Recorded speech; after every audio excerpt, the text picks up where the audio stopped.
the winner of a lot of awards, including... What award? Dali lang, we have to make sure that the script is correct. Wait lang. Yan. Artist of the Year, yes. Of the Year, okay, yan. Then, yan. Okay, so first po before, hindi. Okay naman na, we can start with the Q&A na.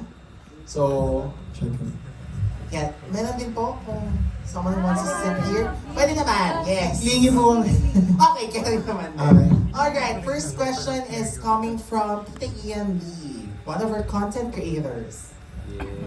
Hi. Hi, hello, Ian. How are you? Ayun. I've been following you ever since from B-Side days. And yung pag-rise nyo with Katangisip and other songs. Tapos, napansin ko there has been changes with your music. You've been experimental. So after this win, what's next? Or meron ba kayong teaser dyan for us this time? Well, una po, isi-celebrate po muna namin to. Kasi, bukod pawis yung inalay namin para sa album. But also at the same time, meron din kaming new music that we're working on. January next year, meron kaming nilalabas na new song din. Tutugtugin na namin siya. Wag mo na ako. Gusto po dyan. Soon. Muna tayo. Ayun. Congratulations pala for your win this time. Maraming salamat. Thank you. Thank you. Hello, my name is Dessa from When in Manila. Hello, So my Dessa. question is a little bit related to what he asked. So, dahil natalo kayo ng awit, besides the songs that you're planning along the line, ano kaya ang next na storya na gusto niyong gawin? Isang awit. Anong awit yung next? Tapos, what's the story? Na hindi niyo pa napaplan, ganyan. Siguro a bit of a teaser of the songs we're working on actually. The next stories that we want to share are songs about the band. In different aspects of life. But we really just want to tell our story together because it's been 8 turning 9 amazing years with these people we love each other the most. So yeah, songs about our story as the band. Okay, thank you. Congratulations. Thank you. Thank you so much, Dessa and Tita Ian. Our next question is from Rappler, Hello. El Magno. Hello, El. Hello. So, first of all, congratulations. Thank you. Salamat. From Limassol Street to The Traveler Across Dimensions, I'm wondering how would you describe the growth and the evolution of your sound and songwriting? I think in a way, it's we've learned to become a little more honest with the music that we make in these albums.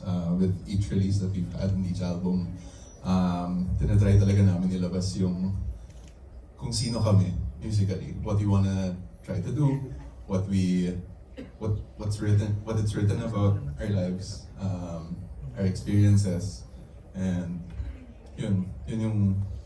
I think that's a big part of the journey we've had so far with the albums na na-release na.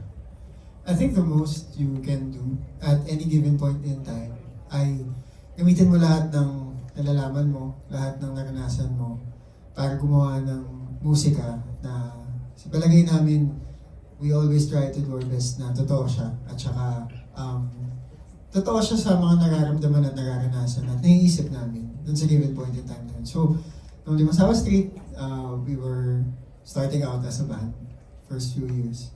And our experiences that time reflected in that album. And the same it is with this one, itong Traveler. Parang, ano siya, our experiences after being together for a while, after experiencing so much in life. And I think life experiences reflect in the music that we make. And that's always a given sa band namin. Thanks. so much. Salamat. Thank you so much, Elle. Our next question will come from one of our content creators, Jacob TV. No, Hey, Papas na Jake. lang po naman. Jayco from Jayco. Hello, Ben and Ben. Congratulations. Salamat po, Ayan. thank you. Ito, what's the best thing about winning tonight? And nagpapadrive din ba iyon to do more songs? The best thing about winning tonight is it's built on friendship. And hindi, it's the keyword of the night. Oo nga, It's the word friendship.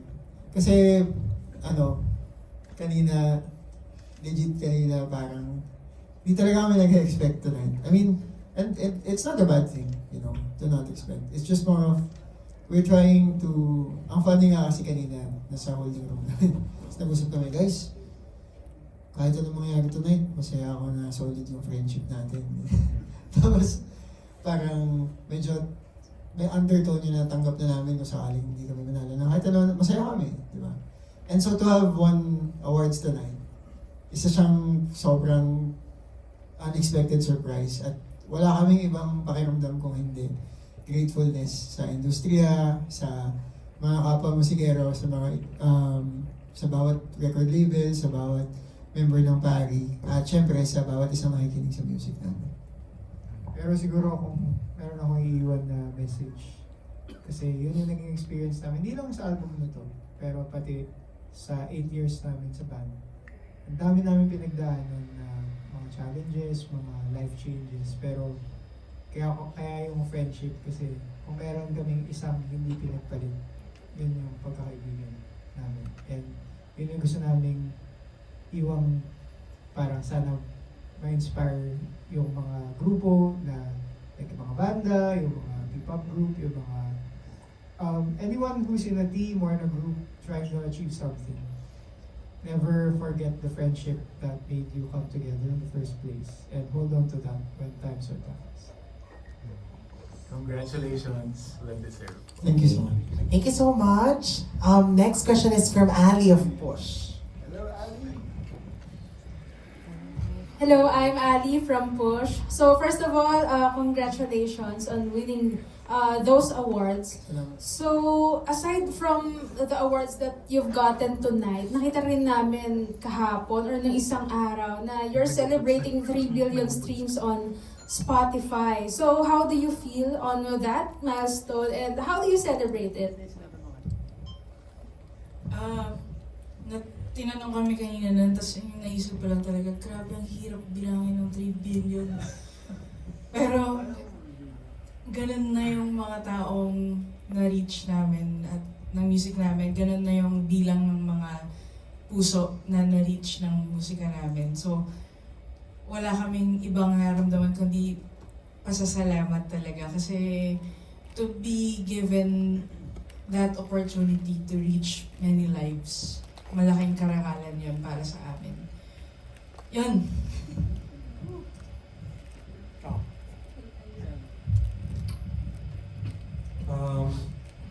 Thankful kami na may tumapat na sa 1 billion streams ni Agnes. Siya po yung number 1 fan ng Ben and naabot na Lagi po sa Spotify rap legit number. 2 to 1. Yeah, I think it gives us a lot of course we're grateful, definitely grateful for all the opportunities that music has given us and how much our music has reached. And we always remember this fact that our music reaches so many people whenever we make music.